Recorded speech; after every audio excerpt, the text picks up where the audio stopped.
Doctor Varghese George, ഒപ്പം Rachin S Unnithan, PR Sivasankar, 3 പേരോടും ഒറ്റ ചോദ്യമാണ്, അതിനുത്തരം പറയുക. അതായത് ഇപ്പോൾ ചൂണ്ടിക്കാട്ടപ്പെടുന്ന മാഫിയ പ്രവർത്തനങ്ങൾ, കുറ്റമറ്റ രീതിയിൽ വിദ്യാഭ്യാസ സമ്പ്രദായത്തെ, പരീക്ഷാ സമ്പ്രദായത്തെ കൊണ്ടുപോകേണ്ടുന്ന ആവശ്യകത, അതൊരു ബിൽ ഭേദഗതി വന്ന് പാസ്സാക്കപ്പെട്ടു കഴിഞ്ഞാൽ നമ്മുടെ യാത്ര രാഷ്ട്രീയം മറന്ന്, അതായത് ഒരു തലമുറയുടെ ഭാവി സുരക്ഷിതമാക്കുന്ന പ്രവർത്തനങ്ങൾക്ക് വേണ്ടിയാവണ്ടേ? അതിനുവേണ്ടി ഇനി എന്ത്? ആദ്യം ഡോക്ടർ വർഗീസ് ജോർജ്. അത് ശരിയാണ്. ശിവശങ്കർ സാർ പറഞ്ഞപ്പോൾ ഞാൻ ഡോക്ടർമാരുടെ അനുവാദമല്ല പറഞ്ഞത്. ശിവശങ്കർ സാർ മനസ്സിലാക്കേണ്ടത്, ഈ നീറ്റ് പരീക്ഷയുടെ മിനിമം ക്വാളിഫിക്കേഷൻ സാറേ അവർ വെച്ചിരിക്കുന്ന 22%. നമ്മുടെ SLC പോലും പണ്ട് 35%. ഇത്രയും താത്ത് 22% മാർക്ക് മേടിക്കുന്നവർ ക്വാളിഫൈഡ് ആകുമെന്ന് പറയുമ്പോൾ അതിനുവേണ്ടിയുള്ള ഒരു സാമൂഹിക പശ്ചാത്തലം എന്താണെന്ന് ചോദിച്ചാൽ, മെറിറ്റ് ഇല്ലാത്ത ആളുകൾ, പക്ഷെ അവർ സാമ്പത്തികമായിട്ട് നല്ല സൗകര്യമുള്ളവരായിരിക്കും, 1.5 കോടിയും 2 കോടിയും കൊടുത്ത് പ്രൈവറ്റ് മെഡിക്കൽ കോളേജുകളിൽ അവർ അഡ്മിഷൻ മേടിക്കും. പിന്നെ ഒരു 8 കോടി രൂപ കൊടുത്ത് ട്യൂഷൻ ഫീസ് മേടിക്കും. അങ്ങനെ 10 കോടി രൂപ മേടിച്ച് പഠിച്ച് പുറത്തിറങ്ങുന്ന ഒരു ഡോക്ടറുടെ ഒരു ഹ്യൂമനിസ്റ്റായിട്ടായിരിക്കും രോഗിയോട് സമീപിക്കുന്നത്. അതുകൊണ്ടാണ് ഞാൻ പറഞ്ഞത്, ഈ നീറ്റ് പരീക്ഷയിൽ ഞാൻ രണ്ടാമത്തെ ഭാഗമായിട്ട് പറഞ്ഞത്, സാറേനോട് യോജിച്ചു. ഈ നീറ്റ് പരീക്ഷയിൽ ആകെ ഒരു ദീർഘകാല അടിസ്ഥാനത്തിൽ നമ്മളൊരു മാറ്റത്തെക്കുറിച്ച് ആലോചിക്കേണ്ടതാണ്. രണ്ടാമത് കൃഷ്ണരാജ് പറഞ്ഞ, അതുപോലെ തന്നെ സാർ പറഞ്ഞ പ്രൈവറ്റ് കോച്ചിങ് ഇൻഡസ്ട്രിയെ കുറിച്ച് പറഞ്ഞു. ഒരു പുതിയ ഇൻഡസ്ട്രി ഇപ്പം ഡെവലപ്പ് ചെയ്തിട്ടുണ്ട്. അത് നമ്മുടെ വിദേശ യൂണിവേഴ്സിറ്റികളിലേക്ക് കേരളത്തിൽ നിന്ന് ആളുകളെ റിക്രൂട്ട് ചെയ്യുന്ന ഒരു ഇൻഡസ്ട്രി ഇപ്പം രൂപപ്പെട്ടിട്ടുണ്ട്. അവിടെ റിക്രൂട്ട് ചെയ്യപ്പെട്ട സ്റ്റുഡൻസിനോട് സംസാരിച്ചാൽ വളരെ മോശം യൂണിവേഴ്സിറ്റികളിലാണ് അവരെ കൊണ്ടുപോകുന്നത്. ഒരു അക്കോമഡേഷൻ ദയനീയമാണ്. 12-13 പേരൊക്കെയാണ് ഒരു മുറി താമസിക്കുന്നത്. ഇന്ന് ഇന്ത്യയിലെ 28 സ്റ്റേറ്റുകളിൽ ഏറ്റവും കൂടുതൽ ഇത്തരം ഒരു ഇൻഡസ്ട്രി വികസിച്ചിരിക്കുന്നതാണ്. കേന്ദ്ര ഗവൺമെന്റ് അന്വേഷിക്കേണ്ട ആവശ്യമുണ്ട്. ഈ നീറ്റ് പോലെ തന്നെ കേന്ദ്ര ഗവൺമെന്റ് നിരീക്ഷണം വരേണ്ട ഒരു കാര്യമുണ്ട്. മോഹൻ പറഞ്ഞ പോലെ ഇവരെക്കുറിച്ചൊക്കെ അന്വേഷിക്കണം. ഇപ്പൊ ഈയിടെ ദി ഇക്കോണമിസ്റ്റിലുണ്ടായിരുന്നു, ബ്രിട്ടനിലെ ആകെ ബഡ്ജറ്റ് വരുമാനത്തിന്റെ 10% എന്ന് പറയുന്നത് ഇന്ത്യ പോലെയുള്ള രാജ്യങ്ങളിൽ വരുന്ന കുട്ടികളുടെ ട്യൂഷൻ ഫീസാണ്.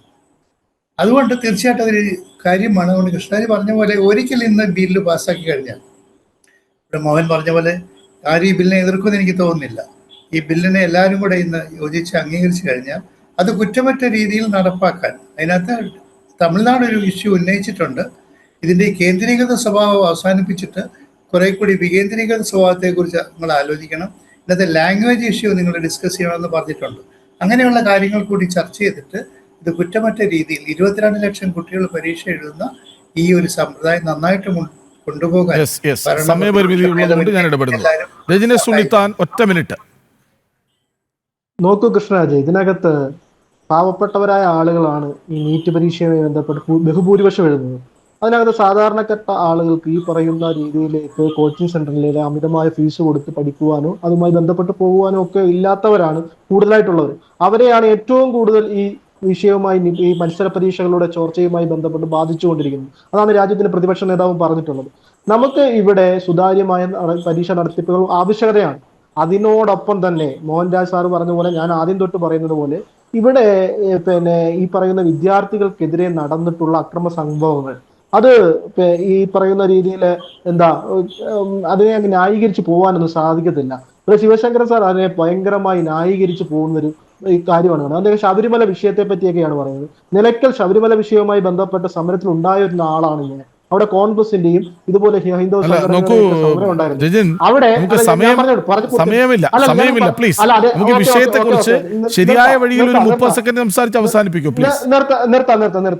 അപ്പൊ അവിടെ കേരള പോലീസ് കാണിച്ച പോലീസ് രാജ് നടപടികൾക്കെതിരെ ശക്തമായി പ്രതികരിച്ചിട്ടുള്ള ആളുകളാണ് ഞങ്ങളൊക്കെ. അതുമായി ബന്ധപ്പെട്ട് നിന്നവരാണ്. പക്ഷെ അതേ നാണയത്തിൽ അതേ രീതിയിൽ തന്നെ ഡൽഹി പോലീസ് അതിലും ക്രൂരമായി തന്നെ, അതായത് പെല്ലറ്റ് ഗണ്ണുകളൊക്കെ ഉപയോഗിച്ചുകൊണ്ട് വിദ്യാർത്ഥികളെ നേരിട്ടപ്പോൾ അതിനെ ന്യായീകരിക്കുന്ന ഈ രീതി അത് ശരിയല്ല എന്ന് അദ്ദേഹത്തിന് ഞാൻ ആദ്യമായി ഓർമ്മിപ്പിക്കുന്നത്. രണ്ടാമത്തെ കാര്യം, NTA എന്ന് പറയുന്ന ഈ നാഷണൽ ടെസ്റ്റിംഗ് ഏജൻസിയാണ്. ആയിരക്കണക്കിന് രൂപയുടെ വരുമാനം കിട്ടുന്ന ഏജൻസിയാണ് ആ ഏജൻസി. അതുമായി ബന്ധപ്പെട്ട് നമ്മൾ ആദ്യം തൊട്ട് പറഞ്ഞല്ലോ, അത് സുതാര്യമല്ല, അതുമായി ബന്ധപ്പെട്ട് ഉദ്യോഗസ്ഥരെ വെച്ചത് ശരിയല്ല എന്നുള്ള രീതിയിലൊക്കെ നമ്മൾ സംസാരിച്ചു. ഇതൊക്കെ ആരുണ്ടാക്കിക്കൊണ്ട് വന്നതാണ്? ഇതിപ്പോ നീറ്റ് പരീക്ഷയുമായി ബന്ധപ്പെട്ട് പെട്ടെന്ന് ബോധോദയം ഉണ്ടായി കേന്ദ്ര സർക്കാർ നടപടിയിലേക്ക് വന്നല്ലോ. വലിയ രാഷ്ട്രീയം പറയുന്നു. PR ശിവശങ്കർ, അങ്ങേക്ക് പറഞ്ഞ് അവസാനിപ്പിക്കാം. 30 സെക്കൻഡ് മാത്രം. 2 കാര്യങ്ങൾ. ഒന്ന്, ഈ NTA അത് ഒരു പെർമനൻ്റ് എംപ്ലോയി അല്ല എന്നുള്ളത് കൊണ്ട് അത് തെറ്റും. പെർമനൻ്റ് എംപ്ലോയി ആയ CBSEയുടെ കാലത്തും ധാരാളം തെറ്റുകൾ നടന്നിട്ടുണ്ട്. ഡോക്ടർ വർഗീസ് ജോർജ് സാർ പറഞ്ഞതുപോലെ വിദേശ വിദ്യാഭ്യാസ മാഫിയകളെ നിയന്ത്രിക്കേണ്ട കാലം വന്നിരിക്കുന്നു. 3, ഏറ്റവും പ്രധാനപ്പെട്ടത് ഈ രാജ്യത്ത് നടന്നു വരുന്ന ഈ ചർച്ചകളുടെ ഭാഗമായി ഉയർന്നു വരുന്ന പുതിയ നിയമം, ആ നിയമത്തെ പാർലമെൻറ്റിൽ പ്രതിപക്ഷവും കൂടി അംഗീകരിച്ചുകൊണ്ട് തന്നെ അത് പാസ്സാകുമെന്ന വിശ്വാസത്തിലാണ് ഞാൻ. അത്തരം വിശ്വാസത്തിൽ ഈ പാർലമെൻറ്റിൽ പാസ്സാകുന്ന പുതിയ നിയമം അത് പാസ്സായി കഴിഞ്ഞാൽ നമ്മളെല്ലാവരും അത് വിശ്വസിക്കുകയും ഞാൻ നേരത്തെ സൂചിപ്പിച്ച പോലെ നന്ദൻ നിഖിലേനുടെയും അതുപോലെ തന്നെ ഡോക്ടർ രാധാകൃഷ്ണൻ കമ്മിറ്റി റിപ്പോർട്ടും എല്ലാം പഠിച്ചുകൊണ്ട് പാർലമെൻറ്റിൽ പുതിയ ചർച്ചകൾ അടുത്ത തവണയും ചർച്ച നടത്തണം. എന്തെങ്കിലും തെറ്റുപറ്റി കഴിഞ്ഞാൽ അത്തരം ചർച്ചകൾ ഉണ്ടാകണം. ചർച്ചയുടെ അടിസ്ഥാനത്തിൽ സമാധാനപരവും അതുപോലെ തന്നെ ശരിയാണ്, തെറ്റുകൾ ചൂണ്ടിക്കാട്ടപ്പെടണം, അതിന്മേൽ ചർച്ച നടക്കണം, അത് പരിഹരിക്കണം. നമ്മുടെ വിദ്യാഭ്യാസ സമ്പ്രദായം, പരീക്ഷാ നടത്തിപ്പൊക്കെ സുതാര്യവും വിശ്വാസവുമായ പുതിയ വഴിയിലേക്ക് പോകണം. ഒരു ക്വാളിറ്റി സിസ്റ്റം രൂപപ്പെടണം. അതിന് ക്രമക്കേട് ഉണ്ടാക്കാൻ ശ്രമിക്കുന്നവർ അവരൊക്കെ പിടികൂടപ്പെടണം. നമ്മുടെ പരീക്ഷാ രീതിയിൽ മാറ്റം വരണം. ശരി തന്നെ.